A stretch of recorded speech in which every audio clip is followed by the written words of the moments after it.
കൊല്ലം മൈലാക്കാട് നിർമ്മാണത്തിലിരുന്ന ദേശീയപാത തകർന്ന പ്രദേശത്ത് ഇന്ന് വിദഗ്ധ സംഘം പരിശോധന നടത്തും. ദില്ലിയിൽ നിന്നുള്ള ദേശീയപാത അതോറിറ്റിയുടെ കീഴിലുള്ള സംഘമാണ് പരിശോധനയ്ക്ക് വരിക. കരാർ കമ്പനിക്ക് വീഴ്ച സംഭവിച്ചിട്ടുണ്ടോ എന്ന് സംഘം നോക്കും. നഗരത്തിന്റെ മറ്റിടങ്ങളിൽ നിർമ്മിച്ചിരിക്കുന്ന ഉയരപാതകളുടെ സുരക്ഷയും വിലയിരുത്തും.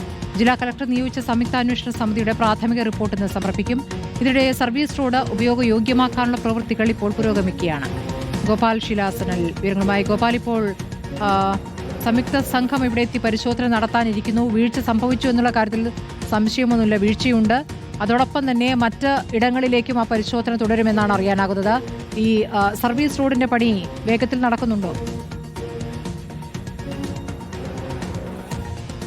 സ്മൃതി സൂചിപ്പിച്ചതുപോലെ തന്നെ ഇന്ന് വൈകുന്നേരം 5 മണിയോടുകൂടി ഈ 3 അംഗ വിദഗ്ധ സംഘം അപകടം നടന്ന കുട്ടിയം മൈലക്കാടേക്ക് എത്തുമെന്നതാണ് നമുക്ക് മനസ്സിലാക്കാൻ സാധിക്കുന്നത്. അതിനോടൊപ്പം തന്നെ ജില്ലയിലെ 3 ഇടങ്ങൾ, അത് മരക്കുളം, മേവറം, കടവൂർ എന്നീ 3 ഇടങ്ങളിലും സമാനമായ ഉയരപാതകൾ നിലനിൽക്കുന്നത് അപകട സാധ്യതയുള്ള മേഖലകളിലാണ് എന്നതാണ് പ്രാഥമികമായി ഇന്നലെ നടന്ന അന്വേഷണത്തിൽ കണ്ടെത്തിയിട്ടുള്ളത്. ആ 3 സ്ഥലങ്ങളിലും ഈ സംഘം പരിശോധനയ്ക്കായി എത്തും. ഞാൻ അക്കൂട്ടത്തിലുള്ള കടവൂർ എന്ന പ്രദേശത്താണ് ഇപ്പോൾ നിൽക്കുന്നത്. കടവൂരിലെ ആ പണി നടക്കുന്ന ഉയരപാതയുള്ള മേഖലയിലാണ് ഞാൻ നിൽക്കുന്നത്. നേരത്തെ കൊട്ടിയത്തെയും അതിനോടൊപ്പം തന്നെ മേവറത്തെയും കാര്യം സൂചിപ്പിച്ചതുപോലെ തന്നെ അപകടകരമായ രീതിയിൽ തന്നെയാണ് ഇവിടെ ഗർഡറുകൾ സ്ഥാപിച്ച് ഉയരപാത കെട്ടിയിരിക്കുന്നത് എന്ന കാര്യത്തിൽ സംശയമില്ല. കാരണം നേരത്തെ പറഞ്ഞ പോലെ സമീപത്തായി നീണ്ടു നിവർന്ന് കിടക്കുന്ന പാടങ്ങളാണ് നമുക്ക് കാണാൻ സാധിക്കുന്നത്. ആ പാടങ്ങളുടെ സമീപത്ത് ചതുപ്പ് നിലങ്ങളും അതോടൊപ്പം തന്നെ ഒറ്റപ്പെട്ട പ്രദേശവുമൊക്കെയാണ്. അവിടെ കൂടുതൽ സുരക്ഷാ സംവിധാനങ്ങൾ ഒരുക്കാതെ അടിസ്ഥാന അടിപ്പാതകൾ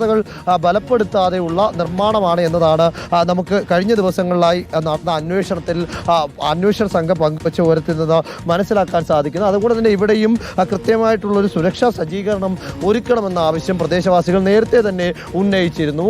സമാനമായി തന്നെയാണ് മരക്കുളത്തെയും മേവറത്തെയും സ്ഥിതി ഉള്ളത്. അതേസമയം തന്നെ മൈലക്കാട് തിരുവനന്തപുരം കൊല്ലം പ്രധാനപ്പെട്ട പാതയാണ്. തിരുവനന്തപുരത്തേക്ക് പോകുന്ന പ്രധാന സർവീസ് റോഡാണ് കഴിഞ്ഞ ദിവസം ഉണ്ടായ അപകടത്തിൽ തകർന്നത്. ആ സർവീസ് റോഡിന്റെ പണി വേഗത്തിൽ പുരോഗമിക്കുന്നു. കാരണം ഇന്നലെ ജില്ലാ കളക്ടർ ദേവിദാസ് വിളിച്ച യോഗത്തിൽ കൺസ്ട്രക്ഷൻ കമ്പനിയും ദേശീയപാത അതോറിറ്റിയും ഉറപ്പു നൽകിയത് നാളെ രാവിലെയോടുകൂടി ഈ സർവീസ് റോഡ് ഗതാഗത യോഗ്യമാക്കും എന്ന കാര്യമാണ്. അതുകൊണ്ട് തന്നെ 10 മണ്ണുമാന്തിയോളം ഒരേ സമയം പ്രവർത്തിപ്പിച്ച് ഈ റോഡ് എത്രയും വേഗം സഞ്ചാര യോഗ്യമാക്കാനുള്ളൊരു നീക്കമാണ് ഇപ്പോൾ അവിടെ നടക്കുന്നത്. എന്താണെങ്കിലും വൈകുന്നേരത്തെ ഇന്നത്തെ സന്ദർശനം ഏറെ നിർണായകമാണ്. ദേശീയപാത അതോറിറ്റി പ്രധാനമായും പരിശോധിക്കുക ഈ കരാറുകാർക്ക് വീഴ്ച ഉണ്ടായിട്ടുണ്ടോ, ഇതിൽ എന്താണ് അപകട കാരണം, ഈ ഡിസൈനിങ്ങിൽ വന്ന പിഴവാണോ എന്നതടക്കമുള്ള കാര്യങ്ങൾ പരിശോധിക്കും. ഇതിനെ എങ്ങനെ പരിഹരിക്കാം, എന്ത് ബദൽ മാർഗം ഒരുക്കാം എന്ന കാര്യവും ഇന്നത്തെ ഈ സന്ദർശനത്തിൽ ഈ സംഘം വിലയിരുത്തും. ശ്രീ ഗോപാൽ ശിലാസനാണ് വിവരങ്ങൾ നൽകിയത്.